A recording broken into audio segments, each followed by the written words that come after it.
Hello and welcome to part 1 in a series of videos I'm putting out this week where I break down all the fights taking place this weekend at UFC on ESPN 5 from a betting perspective. So in today's video I'll be breaking down 3 fights including the main event between Colby Covington and Lawler. But before I get into that, I want to say a big thank you to everyone that took time out of their day to leave a like or a comment on last week's videos. It really helps the channel grow and I can't thank you enough for doing that. It really means a lot. And this weekend I am well ahead of schedule on my research for UFC on ESPN 5, so I do want to do a live stream on Saturday where I try and hunt for a decent value prop bet for all the fights taking place this weekend. So if we look at the prop bet results so far this year, I have been tracking them since February, since I started putting them out on this channel, and the first few months, you know, we were running at a loss, we were in the red, but then I had a huge upswing in April, had about a 25 or 26 unit winning month, which put us right into profit for the first time this year, and we're currently sat at just under 12 units of profit for the year on prop bets. These prop bets are completely separate from my other betting results on pre-fight betting. I like to keep them separate because, well, prop bets are risky as fuck and I wouldn't recommend that you go too big on them, so I like to keep them separate from my more serious bets that have, you know, higher liquidity, better max bet limits. But you know, prop bets are great for, you know, building your bankroll up when you're at the very early stages of your betting career and you're dealing with small stakes and small amounts, and the swings that come with the prop bets aren't gonna be so financially devastating. So prop bets, if you do want a live stream where I talk about prop bets, try and find a decent value prop bet for every fight, please hit the like button below. And if every single video that I put out this week gets 350 likes, I will do that live stream for prop bets this weekend. And if you don't know what a prop bet is just basically a highly specific bet on a fight. So for example, Colby Covington to win inside the distance would be considered a prop bet, although definitely wouldn't recommend betting that, and I'll get into the reasons why later on. But yeah, basically my prop bets, the way it works is I try and find a decent value prop bet for every single fight on a UFC card. So we'll place about 12 props per event, just to try and make the fights a little bit more interesting. I mean, the max bet limits on props are usually super low anyway, so it doesn't hurt to throw a few dollars around and have a bit of fun with them. So yeah, if you want that live stream, hit the like button below. And now at this stage in the video, before I go into breaking down the fights, I always look back at last week's betting results and kind of, you know, give my thoughts on, you know, how the fights were. But since this event, UFC on ESPN 5, is the first major MMA event taking place in August, you know, kicking off a new month of betting on MMA.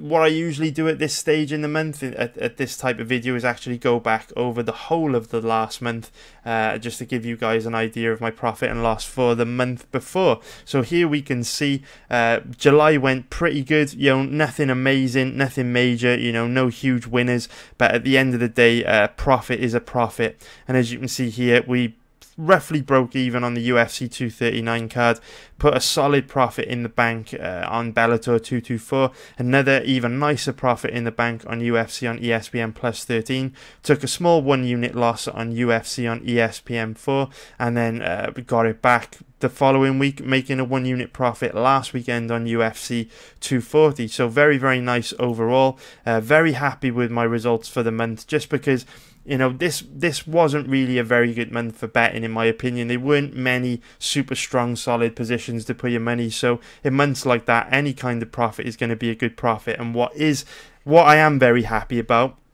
is the fact that we went 4-1 on events. So we only made a loss on 1 event in July. And you know, if you use compound interest to grow your money and manage your bankroll like I do, you'll understand why that is such a good month. Because when it comes to compound interest, it's really important that you avoid taking losses as often as possible, because every time you make a loss, that significantly eats into your ability to make a profit in future weeks. So you know, the whole concept behind compound interest is that your profits will snowball over time. So for example, if you have $100 to place bets with this weekend, and you place your bet, you place $100 worth of bets and you win $100, which means you now have $200 instead of your initial $100.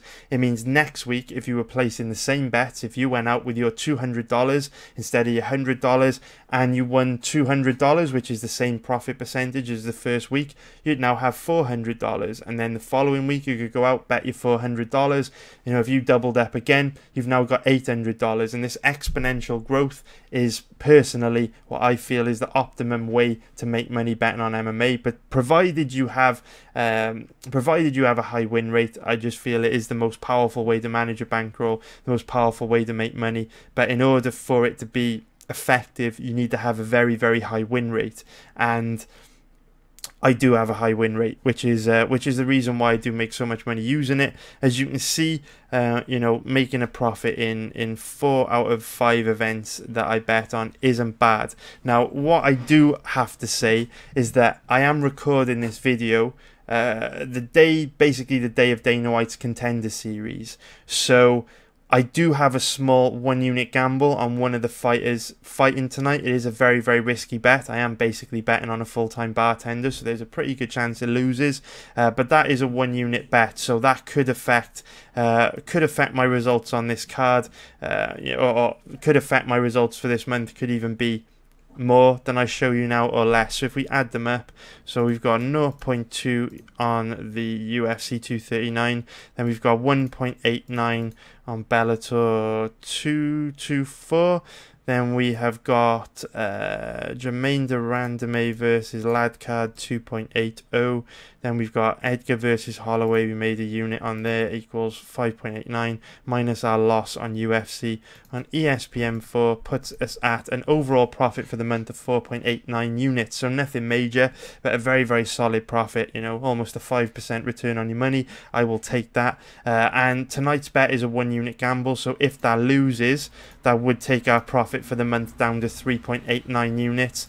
If it wins, I believe the odds are currently around about 3.2, so that would be a 2.2 unit profit if he wins. So that would be 2.2 plus 4.89. So yeah, if the bet wins tonight, I will make around 7.09 units profit for the month in pre-fight betting. If it loses, 3.89. So all good, just to tell you where we are on the month. So another thing, I'm really happy with my performance so far this year. So I've made just under 30 units of profit so far on pre-fight betting, so very, very happy with that. I've made a profit in January, February, March, April, May and July. The only losing month I had this year, which was actually June. As you can see, we had a rough month here, actually going 1-4 on the month. We only made a profit on that Gustafsson versus Smith card, but you know, to make a profit in 6 out of 7 months is absolutely excellent.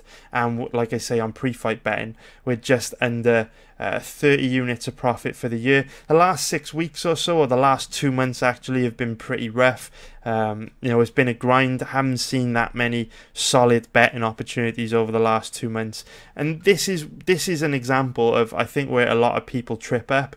You know, 2 months is a long time, but if you're treating betting as like a long-term thing and you're constantly hunting for strong positions, you know, it really doesn't matter how dry these periods are, how long they last for. Ultimately, if you just sit and wait and you're patient, those strong opportunities to make money will come to you. And I think a big mistake that people make is that they try and force bets during times of the year like this where there are no solid betting opportunities, and you know, and they end up over analyzing fights like Gillian Robertson and Sarah Frater, and they end up just forcing bets, making mistakes and dumping off any potential future profits that might come on really, really strong betting opportunities. So for example, there's a really solid bet coming up this weekend that I don't want to talk about yet because the odds are still improving, and obviously these videos get, you know, 4,000 or 5,000 views each. So obviously if I mention a rock solid bet now, that person's odds are likely to stop improving.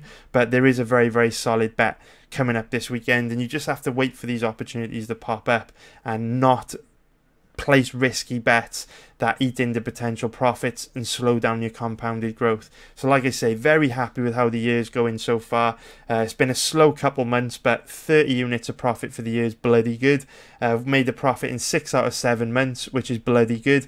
And at the beginning of the year, I always set myself a target of making 50 units of profit. And I mean, you know, with 5 or 6 months left to go in the year, should easily be able to hit that goal. Shouldn't be too difficult to hit the remaining 20 units. So very happy with how everything is going. And just before we get into the fights for this event, obviously the only fight that I haven't really gone back and talked about, or the only bets that I haven't really gone back and talked about in my videos, are obviously last week's bets on UFC 240. So obviously everyone knows in part 1 of last week's video, recommended a 1 unit gamble on Frankie Edgar, but as I spoke in that video and the subsequent videos throughout the week, obviously betting on, you know, Frankie Edgar, 37-year-old veteran, giving up a huge size advantage against an absolute beast like Max Holloway, was always going to be a massive gamble, and it was obviously going to be much more likely that Frankie lost than won. So because of that, in an effort not to slow down my compounded growth, I did want to find a cover bet, an insurance bet, so that if Frankie were to lose, I would still be able to, you know, float around break even or bank a profit to keep my compounded growth growing. And really, right up until the Friday, there was nothing I liked on this card, which is quite ironic because my picks actually did pretty good. But in terms of concrete bets, there was nothing that I liked on this card. There wasn't any super strong positions to put your money in, because basically all week Cyborg was floating around. When I was making the videos, Cyborg was floating around odds are around, you know, 1.16.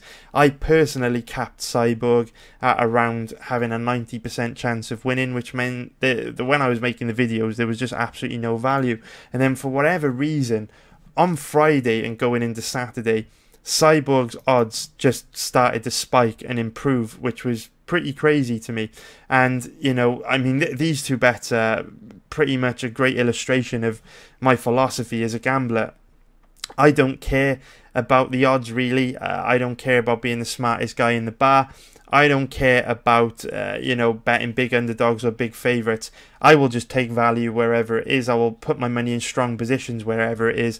And Frankie at these odds was a strong position, and Chris Cyborg at these odds was also a strong position, even though they were opposite ends of the spectrum, where Cyborg was a heavy favourite, Frankie Edgar was a big underdog with a big mountain to climb.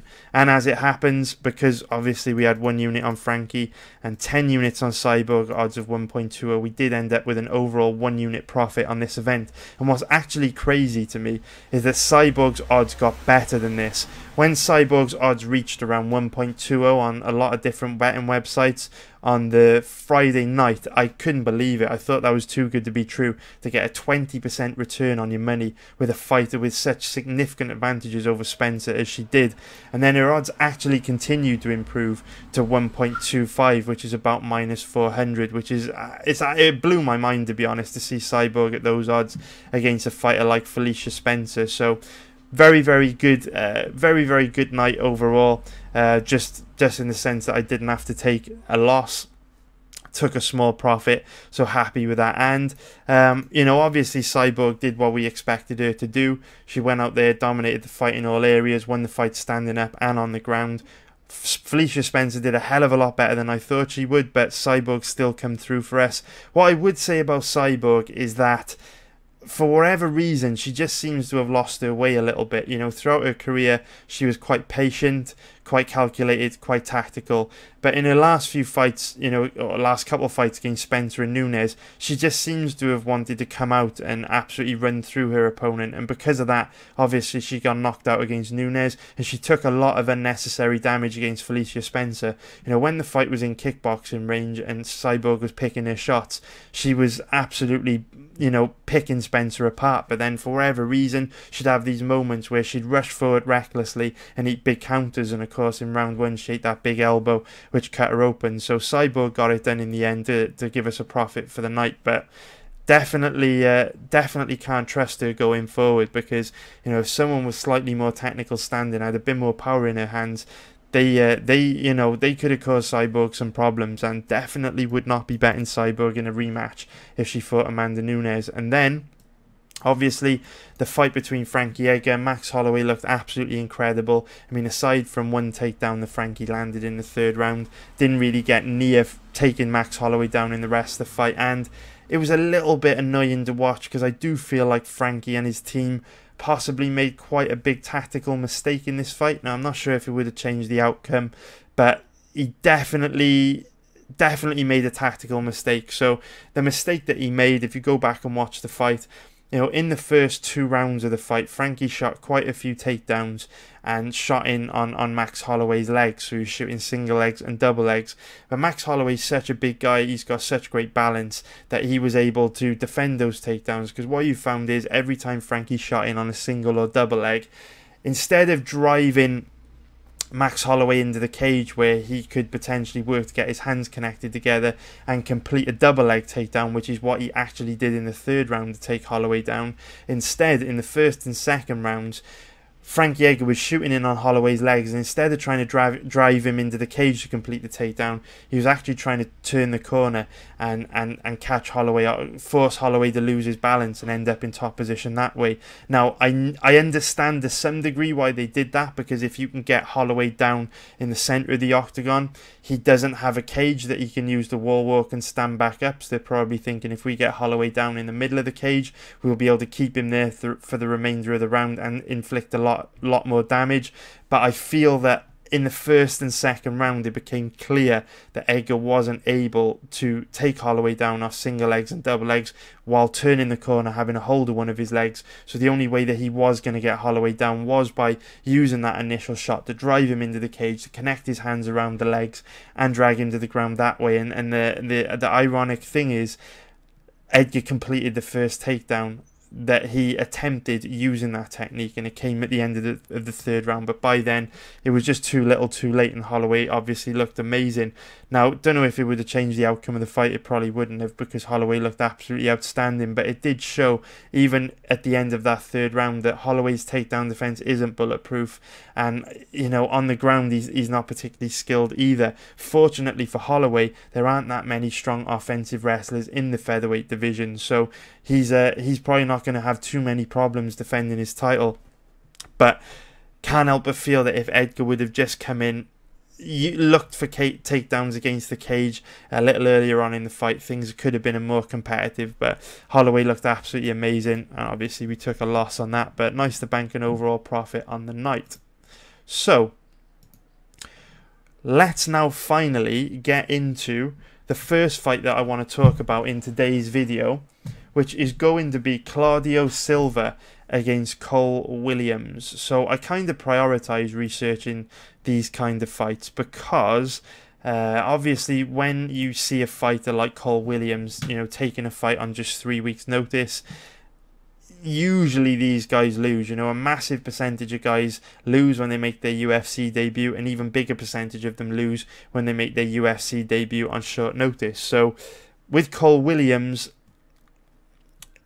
he's got a big mountain to climb, is basically what I'm trying to say. Now, I know Claudio Silva is a very big favourite, but at the end of the day, I don't care what the odds are on a fighter. All I care about is making money, and if it's a free money bet like Cyborg against Spencer, I'm going to take it. Now, a lot of guys are too proud to place those kind of bets, but the way I look at bets like this is, people put their money in the S&P 500 for a year and they hope to get, a 7 or 8% return on their money. If you can find a really, really, really low risk opportunity in MMA, you can make much greater returns than that. So, for example, Cyborg, our odds got to 1.25. You could have earned 25% return on your money for 15 minutes work. If you bet $1,000, that's $250. You bet $5,000, that's $1,250. So basically doing nothing. So definitely not opposed to betting guys at these odds. But with Claudio Silva and Cole Williams,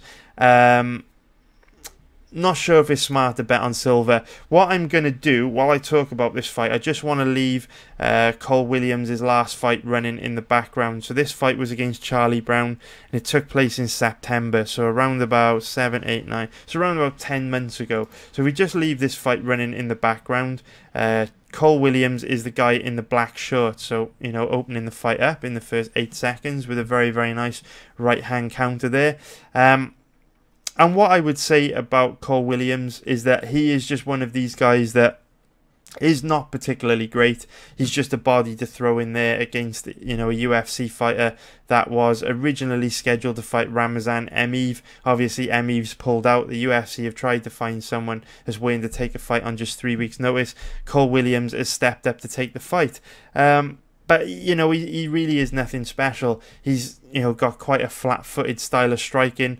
Not that much power in his hands, you know, not that dangerous, not that technical. His grappling doesn't appear to be that high of a level either. And also, as this fight wore on, he did become a lot more flat-footed and a lot sloppier. You know, he's relatively light on his feet here in this early stage of the first round, but as the fight wears on, you'll see that he does slow down a lot. Now, Claudio Silva is not the kind of guy that you really ever see at these kind of odds, because, you know, he has a lot of weaknesses himself. So he's primarily a Brazilian Jiu-Jitsu guy, so striking's not great. His striking defense is quite poor. His offensive wrestling isn't great, but he is an absolute nightmare on the ground. And, you know, Cole Williams, trained at a small gym, is never really going to have experience going up against a guy like Claudio Silva. This is going to be a massive step up in competition for him. And if Claudio Silva does get Cole Williams to the ground, Cole Williams is going to be in big trouble. There's absolutely no doubt about it. But if we look at the odds, just very, very quickly, if we take a look at the odds on Claudio Silva, it's currently around about a 1.25 favourite, which is minus 400 for an implied probability of 80%. You know, in order to get any value at all on Claudio Silva, you've got to give him an 85% or better chance of winning. And Claudio Silva, in my opinion, is just not the kind of guy you can cap at those odds, because, like I say, he is a pure Brazilian Jiu-Jitsu practitioner, does have bad striking defense, not really that dangerous offensively. He should be absolutely fine against Cole Williams, because, like I say, Cole Williams not a particularly dangerous striker, doesn't really have that much power in his hands, you know, not that technical, he's quite predictable. As the fight wears on, he gets more and more flat-footed, but can't help but feel that no matter who Claudio Silva fights, if he cannot get the fight to the ground, because his stand-up is so sloppy, you know, there is also always a potential that he could slip on a banana skin and lose. And over the last few years, Cole Williams has been quite inactive, so there's not really any footage of his takedown defense. And, you know, Claudio Silva isn't the strongest offensive wrestler. He really isn't. So he does struggle to get guys to the ground. You know, he is training at American Top Team now. You'd assume he would try to be building offensive wrestling into his overall skill set now that he's made that big life change to move at ATT. But what I'm basically trying to say is, if Claudio Silva can't get this fight to the ground, could end up being sloppy, scrappy and close, and I just don't want to put my money on a heavy favourite in those kind of situations. So Claudio Silva should absolutely win, but he is 36 years old. He is getting up there. He does have a lot of weaknesses, and Cole Williams, because he's been quite inactive over the last few years, you know, he's only fought twice in the last 4 years. We don't really know anything about his takedown defense, although he has fought a really low level of opponents. What I would say about fights like this is, you know, we've got to assume Claudio Silva will be able to take Cole Williams down, but assumption is the mother of all fuck-ups, and you do not want to be gambling at odds on odds like this. In order to bet a fighter at odds like this, you need to have all your ducks in a row. You need to know exactly what you're getting from the fighter you're betting on, and exactly what you're getting on the fighter you're betting against. So, for example, Cyborg, better at roughly these odds. We know exactly what she brings to the table. Felicia Spencer's had plenty of fights for us to analyse. We knew exactly what she was bringing to the table. Claudio Silva, yes, he should win, but like I say, Cole Williams, if he keeps the fight standing, could be a sloppy, scrappy, messy, ugly fight, and you do not want to have your money on a guy like Claudio Silva at those kind of odds in those circumstances. What I would also say is, we'll just pause it here. Here we can see Cole Williams looking quite soft and out of shape. What I would say is that in his fight before that against, I believe this fight was against John Kennedy. Okay, so this was back in 2015, but what I would say is that this fight from back in 2015 against John Kennedy, here we can see again Cole Williams here in the black shorts, did look a lot leaner, a lot more technical, a lot lighter on his feet. You know, just looks much better, moves better. As we can see, he's like a completely different fighter here. So this is another risk factor to kind of point out the reason why you shouldn't bet on Claudio Silva here. Now, I know that this fight was a long time ago. I know that it is much more likely with this fight taking place in 2015 that we're going to see Cole Williams show up look like he did in his last fight that I've just shown you, as opposed to this fight. But we never know, right? We really never know. You know, maybe his manager got a tip off a few months ago that the UFC were going to use him as kind of like a backup to step up on short notice and fight, and maybe because of that he's been in shape the last few months waiting for his call up. You know, it could happen. A lot of the time the UFC contact managers and say, you know, your guy's kind of like a reserve. If anyone drops out, your guys can step up and take a fight on short notice. So, you know, maybe Cole Williams has been training hard, maybe he's been in the gym preparing for this fight, and like I say, in this fight he looked a lot better, a lot leaner, looked in much better shape, much lighter on his feet, much more technical. So that's a risk factor, because obviously we're not betting on robots here. Fighters look different in every fight. They improve between fights, they decline between fights, and Claudio Silva, even though he is an absolute nightmare on the ground, he should dominate the fight if it goes to the ground. Standing up, wouldn't be so confident in him. He's very low level standing up, and his offensive wrestling isn't that great, and we don't know anything about Cole Williams' takedown defense. So this fight at these odds is just a very simple, straightforward pass for me. There's really no need to exert that much brain power into it. Very easy pass. So now we go into the next fight that I want to talk about in today's video, which is going to be Darko Stosic against Kennedy Nzechukwu. Now, Darko Stosic was the first name that jumped out at me when I began researching this fight card, and I really felt that he would be a great bet against Kennedy Nzechukwu. But after researching all of their past fights, or their recent fights, like the last 3 or 4 fights from both guys, I was so disappointed in Darko Stosic, because I really want to bet him here. But when you watch an event live, you don't really, your mind doesn't really,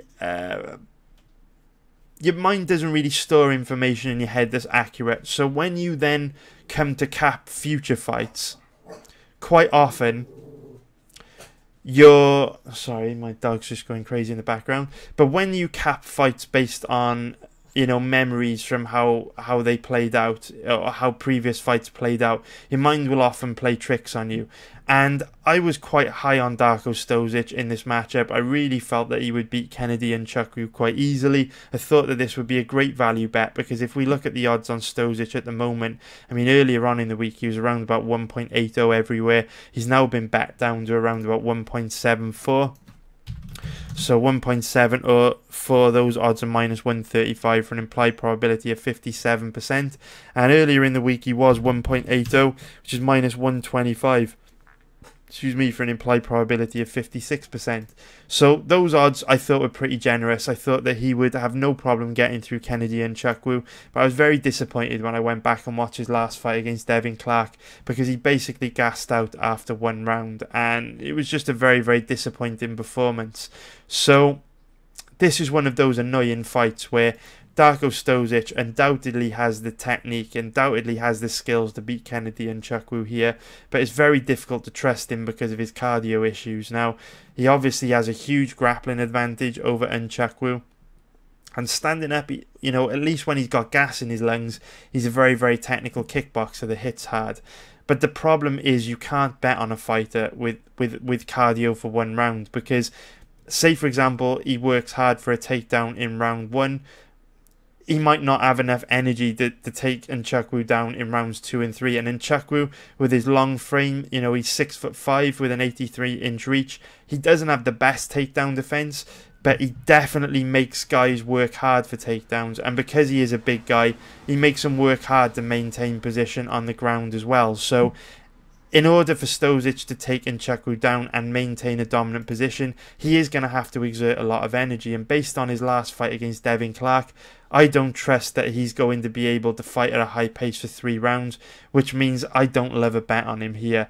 Now, we do have to point out that Stosic is a young guy at 27 years old, and throughout his career, I mean, we can see plenty of first round finishes. He's absolutely blown through his competition, and even in his 2 fights against Dion Starin that went the distance, Starin and just allowed him to completely dictate the pace of these fights, which means he was able to pace himself and manage his own cardio.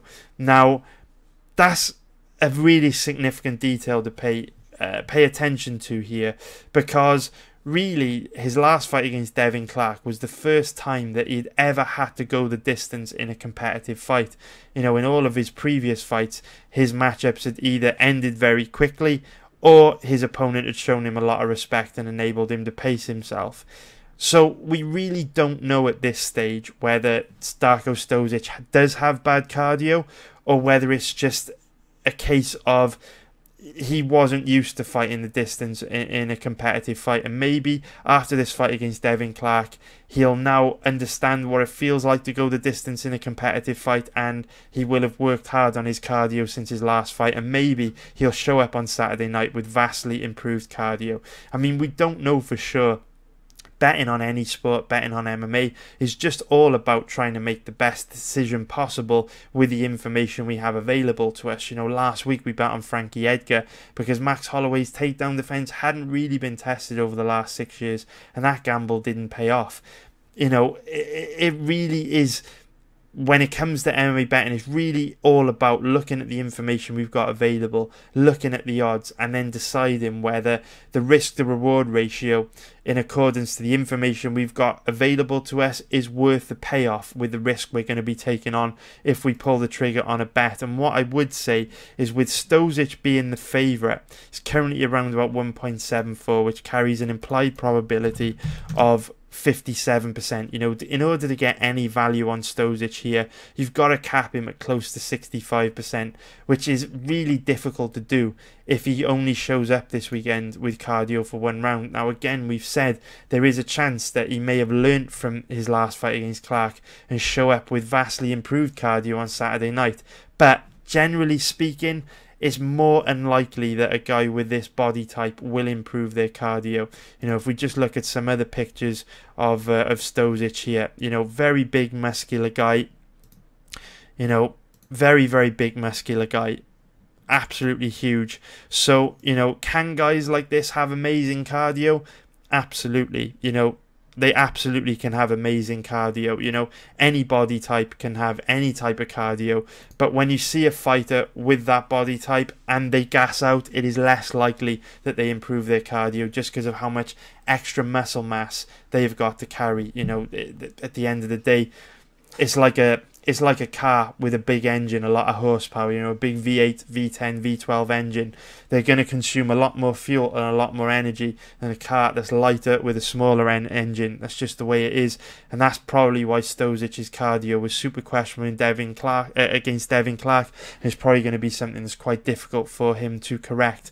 Now, in the fight against Devin Clark, Stosic's tactic to kind of pace himself and manage his cardio was fighting in bursts. So what you would see him do is come forward very aggressively, commit every single piece of energy he had to a takedown or a blitzing flurry of strikes, and then after that kind of exchange, he would then reset, go back into kickboxing range, and try and take, you know, 40 seconds to a minute off to recharge his batteries, then blitz in again. And Devin Clark kind of played that game, and for certain periods in the fight did give Stosic opportunities to recharge his batteries and blitz again. It wasn't enough. Stosic lost, but An important detail to pay attention to here is that Nzechukwu is a very, very active fighter, throws a high volume of strikes per round, and he isn't the kind of guy that's going to give Stosic breaks. So when we do see Stosic blitz forward and, Nzechukwu, exchanges with him, gets taken down or whatever, after that exchange, after that period where Stosic may have to reset and go back to the centre of the octagon if he's unable to complete the takedown, or, after that striking exchange is completed and Nzechukwu's still in there, then Nzechukwu is the kind of guy that will walk Stosic down, start pumping the jab in his face and make him work, and that will accelerate the rate at which Stosic gasses out. But from a betting point of view, this is a really tricky fight for me, because if we look at the odds on Nzechukwu, they're currently around about 2.10, which is plus 110 for an implied probability of 48%. We know that Stosic is currently around about 1.74, which is minus 135 for an implied probability of 57%. So for me, there's not a lot of value on either guy here. Definitely can't bet Stosic at favourite odds, an implied probability of 57%, because I don't want to put my money on a guy that's likely to be gassed out of his mind after round one. But at the same time, I don't see a lot of value on Nzechukwu at odds of 2.10 plus 110, because, he's 6'5".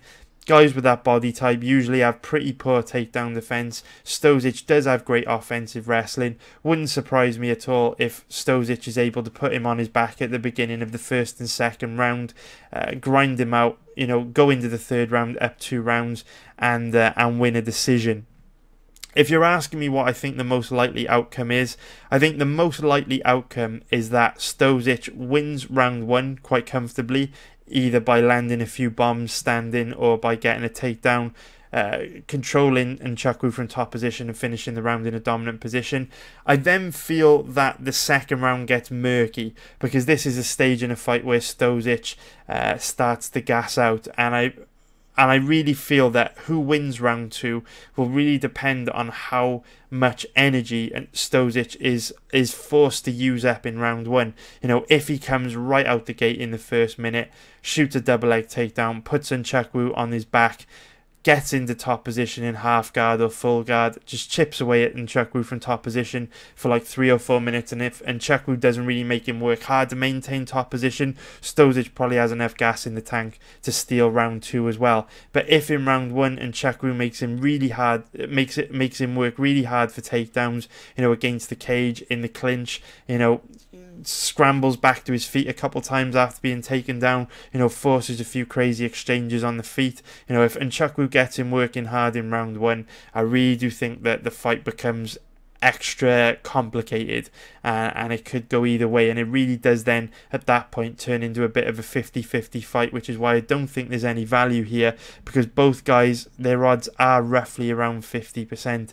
Nzechukwu here is the underdog, implied probability of 48%. There's no value there if I'm capping it at 50-50, and at the same time we look at the odds on Stosic, there's definitely no value here if we're capping it at 50-50. So at the moment, that fight is a definite pass from me, and I don't really see that changing, unless the odds got absolutely crazy on Nzechukwu, and his odds improved up to, say, 2.50, which would be plus 150 for an implied probability at 40%. At that point, I would be tempted to take a gamble on Nzechukwu, but at his current odds, there's just absolutely no bet here. Remember, I am just trying to hunt for strong positions, and I don't see a strong position on that fight. Now, I do also want to remind you, I said this earlier on in the video, I do believe there is a rock-solid bet for this weekend.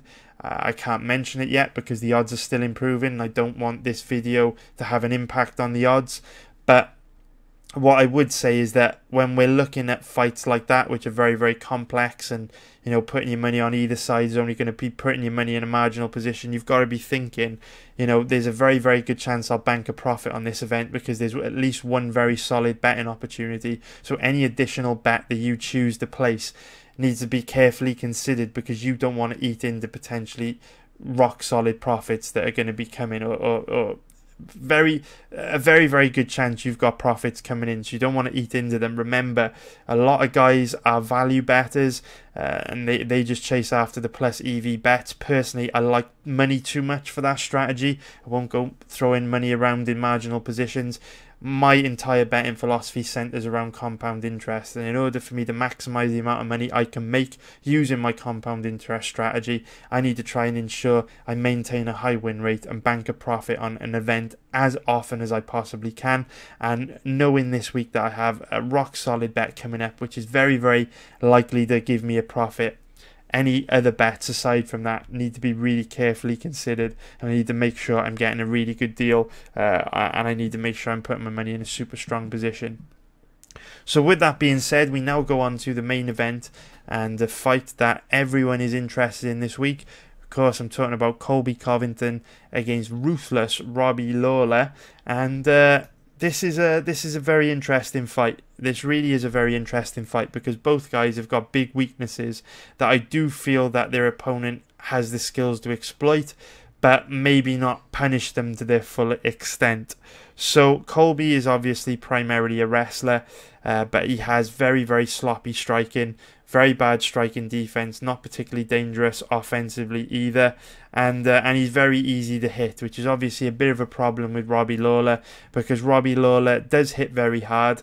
Very, very technical striker. Of course, he almost killed Ben Askren in his last fight. But it is also worth noting that perhaps Robbie Lawler's power is maybe a little bit overstated, because obviously he hasn't finished an opponent with strikes since 2015 when he got a late stoppage of Rory McDonald. Prior to that, it goes all the way back to when he knocked Jake Ellenberger out in round 3 back in 2014. And again, Robbie Lawler doesn't really tend to be one of these guys with vicious one-shot knockout power. He did earlier on in his career, but certainly not at this stage in his career. When you see Robbie Lawler get finishes, finishes by knockout or TKO, tends to be through volume as opposed to power, which is quite interesting because, in order to rack up volume on your opponent, you've really got to trap him in bad positions, and it's difficult to trap Colby in bad positions because he'll just tie you up with his NCAA Division 1 level background. So that's something that we've got to pay attention to here.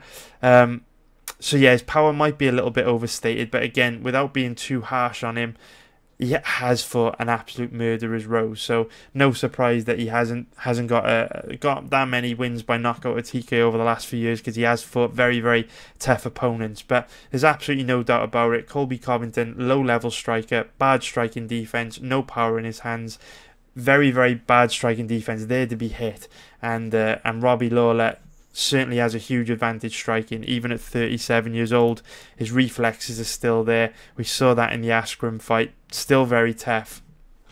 Can cause Colby big problems in striking range. Now, what's interesting about this fight is that if we go back and look through Robbie Lawler's career, at least on paper, historically, if we're just wiki capping this fight, Robbie Lawler has struggled against wrestlers. Ben Askren loss, Tyron Woodley loss, Johnny Hendricks loss. And even though he won a split decision against Johnny Hendricks, I feel this is one of the worst decisions of all time. I feel like he lost this fight. So he has struggled against wrestlers, again, Souza and Kennedy, even further back in his career. But Robbie Lawler's takedown defense isn't bad. It really isn't bad.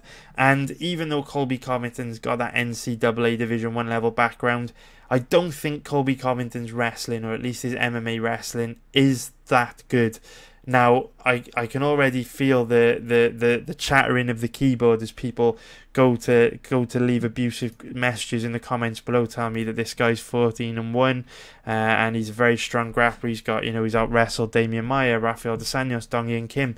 Absolutely, I don't want to take anything away from Colby Covington, but what I would say, if you go back and watch his last fights, is that the vast majority of his takedown attempts come above the above hip height on his opponents, and when you're shooting in above hip height, it does give your opponent a lot of time and space to get underhooks in play and actually defend your takedown. If you think of a wrestler like Kevin Lee, for example, you have visions of Kevin Lee shooting across the octagon, shooting big double leg takedowns, getting very, very deep on his opponent's hips and completing takedowns, and immediately scrambling to top position, taking a dominant position. He's got very, very strong hips, very, very strong grappling control. It's not Colby Covington's style of wrestling at all. Colby Covington's style of wrestling is much more similar to Ben Askren's, where he's got really goofy wrestling entries. He kind of just walks forward in a straight line, chin up high and exposed, and really slow and laboured, just kind of like grabs hold of his opponent and kind of is very ineffective. Actually, he's very ineffective. Very rarely gets in deep on his opponent's hips. Now this is interesting because Robbie Lawler is pretty good at defending the kind of takedowns Covington uses to get his fights to the ground. And what I would also say about Covington is that his top control is not the best. When he does get his opponents down, he doesn't really have a heavy top game, which means they can pop back to their feet quite quickly. I mean, if we look at his last fight against Rafael dos Anjos, he really struggled to hold Rafael dos Anjos down in the first half of that fight. And Robbie Lawler is very good at using the cage to stand back up. And all of Colby Covington's takedowns come against the cage because he doesn't have that kind of offensive wrestling shot like a Kevin Lee to get his opponents down in the centre of the octagon. And also, if we look at the other kind of high-level wrestlers that people put on a pedestal in MMA, you know, Khabib and Usman have a very similar style where, you know, neither of those guys have a particularly good offensive wrestling shot either. You know, you'll very rarely see Usman or Khabib take guys down in the middle of the octagon. Instead, what they do is use their wrestling to drive guys into the cage and work for takedowns against the cage, which is exactly what Colby does and exactly what Frankie Edgar should have tried to do last weekend against Max Holloway. Instead, he tried to take Holloway down the middle of the cage, which is very difficult to do. But that's a really significant detail to pay attention to, because what you'll find with Covington is that if you don't have good offensive wrestling, driving guys into the cage and working for takedowns there, like Usman and Khabib does, is great if you fight like Khabib or Usman, where, you know, they'll look to control their opponents from back position and just constantly chip away at them with short punches and knees. They're constantly working and they're always chaining into different wrestling techniques to basically dominate their opponent and break them down. Colby Covington doesn't really do that. When he comes in and shoots takedowns, he always stays very square to his opponent. So what I mean by that is, you know, if you've got one guy with his back against the cage defending the takedown against Colby, Colby's always here, square to them, in front of them, working for takedowns, usually above hip height, which is very difficult to do, as we've said. Whereas you'll see Khabib and Usman move to the side, move to the back to try and control their back, chip away at them with ground and pound, drag them to the ground, work to take their back, that kind of thing. Colby doesn't really do that, or if he's got it in his locker, he's only ever used it against a much lower level grappler than Robbie Lawler. Really didn't use those techniques that much against Rafael dos Anjos. So I do really feel that Colby Covington will struggle to take Robbie down. And if he does take him down, I think he'll struggle to hold him down. Now, again, we've always got to put an asterisk next to that because he is just 31 years old. He is going to be making big improvements from fight to fight. Robbie Lawler's 37 years old. He's going to be declining significantly from fight to fight. Although what I would say is that Lawler actually looked in the best shape of his career against Ben Askren. He looked absolutely outstanding. If you go back and watch that fight and look how he looked physically in the cage before the fight started compared to his other matchups, I mean, I don't know what he's doing, but he looked absolutely outstanding before the Askren fight. But Father Time catches up with everyone. He's 37 years old and it's a very high probability he could show up and look like absolute shit this weekend, because age is no joke, man. The older you get, you know, the further away you get from 33, the more your athletic performance will drop, because at age 33, every year after that, the levels of testosterone your body naturally produces significantly declines, which makes it harder to get motivation to train, harder to train as hard. You know, your confidence dips, your aggression dips. There's all kinds of metabolic reasons why that's a big deal. And of course, there will always be outliers like Daniel Cormier, but generally speaking, as a general rule, the further a fighter gets away from the age of 33, generally speaking, the worse they become. So Father Time is going to come knocking on Robbie Lawler's door soon.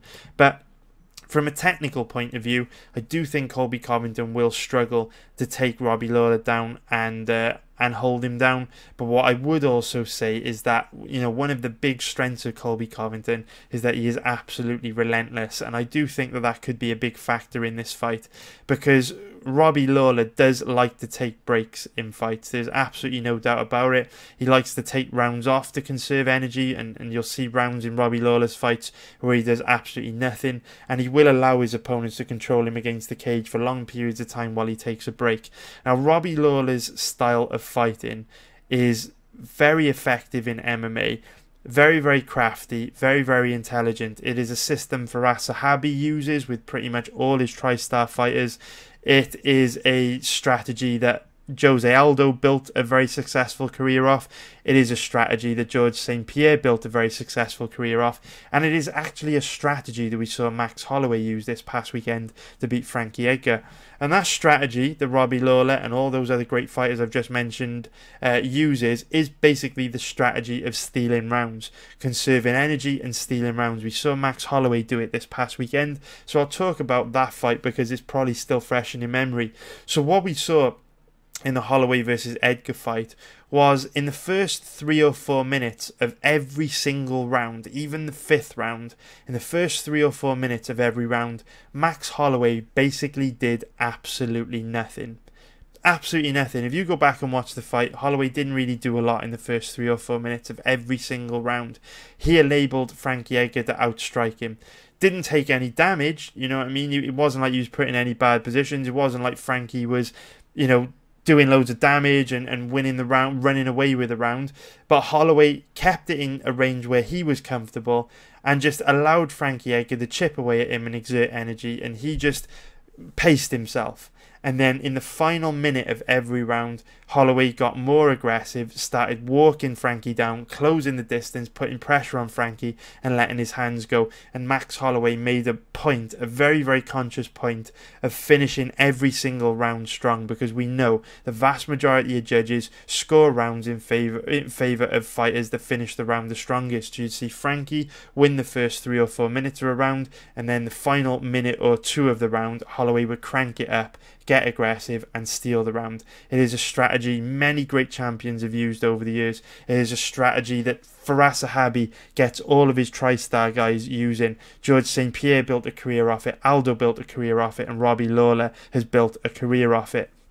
And that is very significant here, because Colby Covington doesn't really have a style which will make it easy for him to put his stamp on rounds. What you will see from Colby Covington is that he'll have a lot of cage control.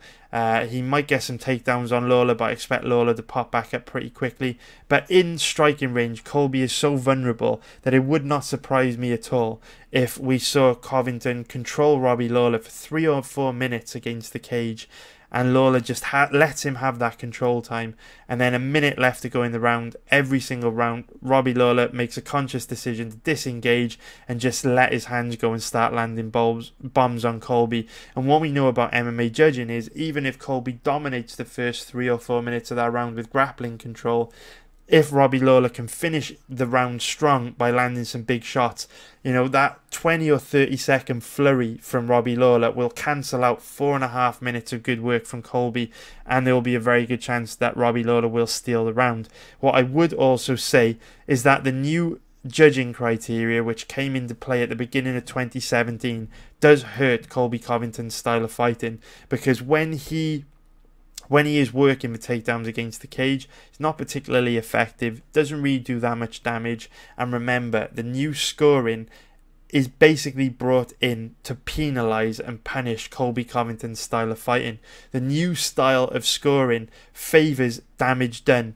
So what you will find is, under the new scoring, the control against the cage in the clinch is supposed to be considered a 50-50 position. So if Robbie Lawler has his back against the cage and Colby Covington's controlling him, under the old rules pre-2017, Colby Covington would be winning that position. He would be winning the fight because he is controlling Robbie Lawler by putting his back against the cage. Post-2017, those scoring criteria has completely changed, whereas now that same position, which would be a dominant position for Colby Covington, is now a 50-50 position, which means Robbie Lawler can win the fight with his back against the cage, if he, outstrikes Colby in that position with short punches and knees. Robbie does do a good job of landing short punches and knees in that position. And like I say, if Robbie's able to disengage 30 seconds or a minute from the end of each round and land some bombs, he's going to steal the round. So I guess what I'm trying to say is Colby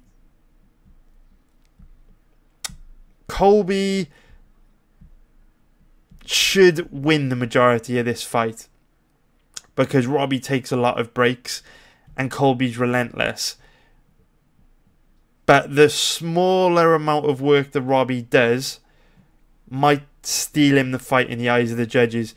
I really think this is going to be a close fight. I think this is going to be one of those fights where someone wins 3-2. And I really feel that the way you score it might end up being really subjective, and I feel MMA Twitter at the end of this fight might argue like fuck over which way it goes. Now, if you're asking me what the most likely outcome is, I think Colby winning is the most likely outcome for a couple of reasons. The first reason being Robbie Lawler's very old now. At 37 years old, he did look in outstanding shape against Ben Askren, but Father Time's got to catch up with him eventually. That's the first factor to take into consideration. Second factor to take into consideration is that he does take a lot of breaks in fights. He can be quite inactive.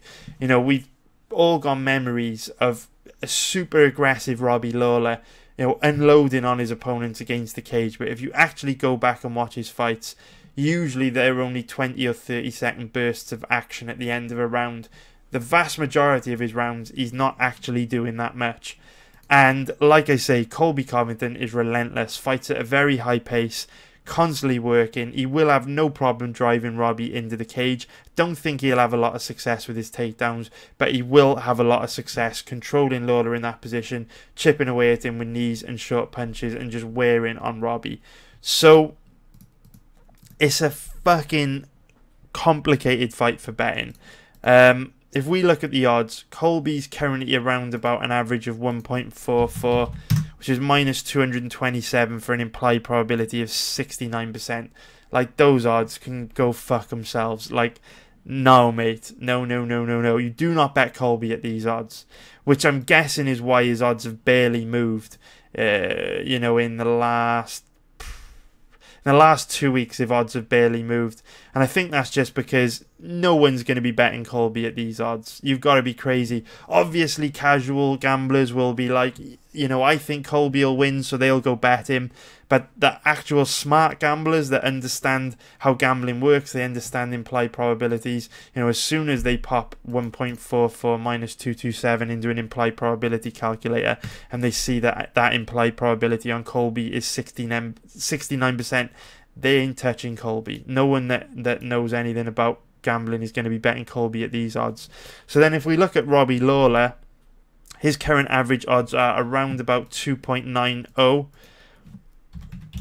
which is moneyline odds of plus 190 for an implied probability of 34%. So I always call odds in this region as trappy odds. I really do think they're trappy odds, because to the naked eye, when you see an underdog with a legit chance of winning at what appears to be very generous underdog odds, your initial instinct is that there's value there.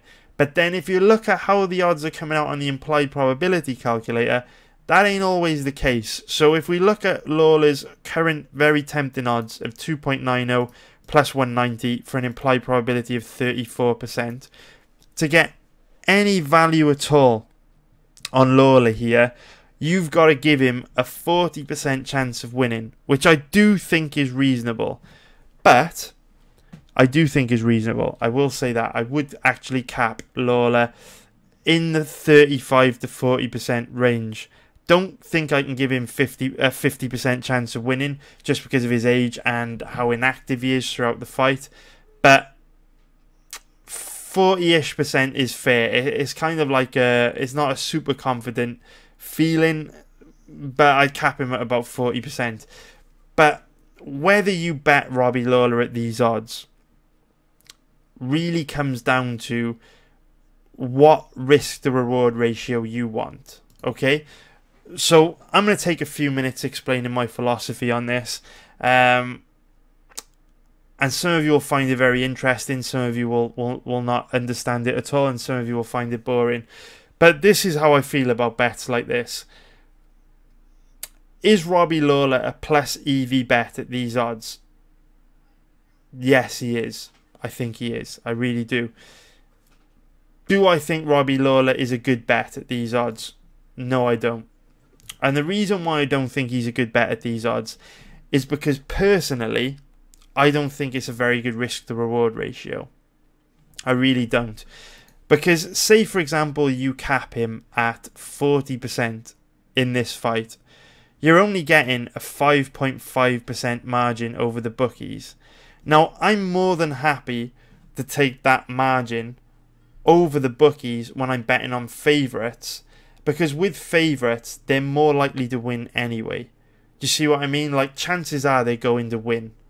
But when it comes to betting on underdogs, if you're only getting like a 5% margin, you're only really getting a marginal risk to reward ratio, in my opinion. Because the way I look at it is, when you're betting an underdog, more often than not, the vast majority of the time, they're going to lose. Like, you're going to win a lot more underdog bets at these kind of odds. You're probably going to lose a lot more underdog bets at these kind of odds than you're going to win. You know, we spoke about it with the Frankie Edgar bet last weekend. You know, Frankie was around 4.30 plus 330, which means you've only got to win, you know, 1 in 3 of those kind of bets to turn a profit. Very, very good risk to reward ratio based on how both guys matched up based on the information we had. But not so much here. You know, when I bet on high risk bets, and I would deem Lawler a high risk bet because of his age and his inactivity, I like to get a really good deal. I like to get a good risk to reward ratio. I like to get a good return on my money. And the reason why I need that is because we are not betting on robots. We are not betting on repeatable outcomes. I always use this example, but if you flip a coin 1 million times, you are roughly going to see an outcome at around about 50-50. You know, 50% of the time is heads, 50% of the time is tails. But if you flip a coin 500 times, you're probably not going to get a 50-50 outcome. You're probably going to get, you know, maybe 60-40 or 55-45. It isn't going to be exactly 50%. It really isn't. You know, how many times have you played roulette and you've seen, you know, the way the wheel lands on red or black, and black has come out a disproportionate amount of times over maybe a 100 spin sample size. You know, maybe black has come out 70 times and red's come out 30 times. And that's why when you're putting your money in marginal situations, you need to make sure that you're getting a good deal on your money. Because if you're betting on repeatable outcomes, like roulette or like a coin flip, and you're getting a plus EV situation, you know that you can just keep repeating that outcome under the same climate, you know, the same exact circumstances, same weather system, same coin, over and over and over again, 1 million times, till eventually, you know, variance balances out and your plus EV bet actually is profitable. Okay? All the plus EV bets you've been betting are actually profitable.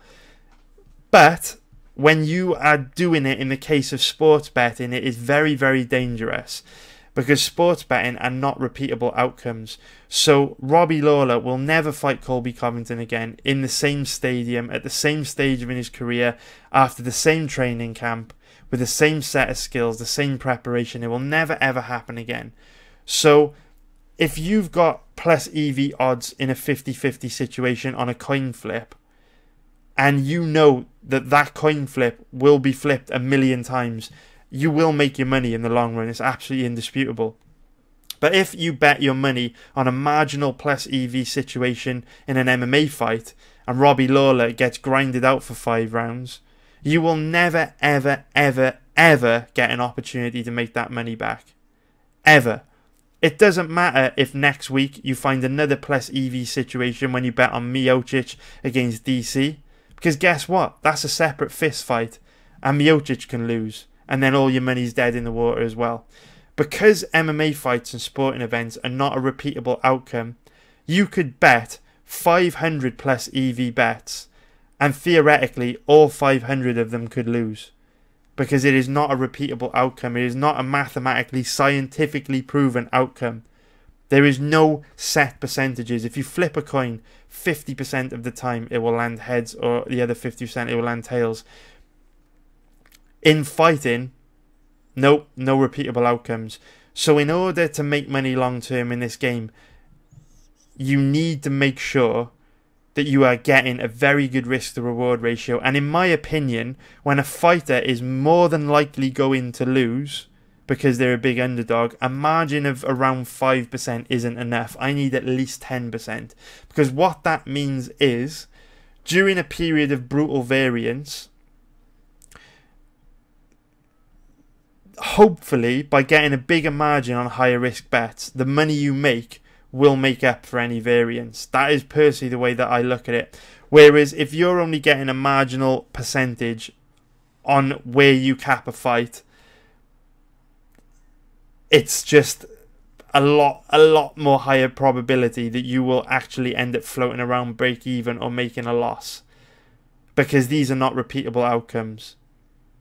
So if you're only putting your money in a marginal situation, and by marginal I mean you're only getting a 5% edge over the bookie, I wouldn't be confident that if you kept taking a plus EV situation where you have a 5% margin over the bookie, but the bets you're getting a 5% margin on are super risky, I wouldn't be confident that over the long run you'd actually be profitable.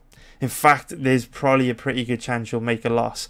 In fact, if you're using compound interest, you will almost definitely make a loss, because when you are taking these losses, that will eat into your ability to compound your profits and make more money, which is ultimately why we're all in this game. So I know there are a lot of guys that love to study this kind of stuff, and they love to use Excel spreadsheets, and they love to read books and Pinnacle sports articles, and they love to sound smart, but barely any of them are actually making money, which is why they're fucking around in Excel and talking a big game instead of actually earning cold hard cash. So that's personally my experience as a professional gambler that makes a living betting on MMA and make a very, very good living, very good amount of money betting on MMA.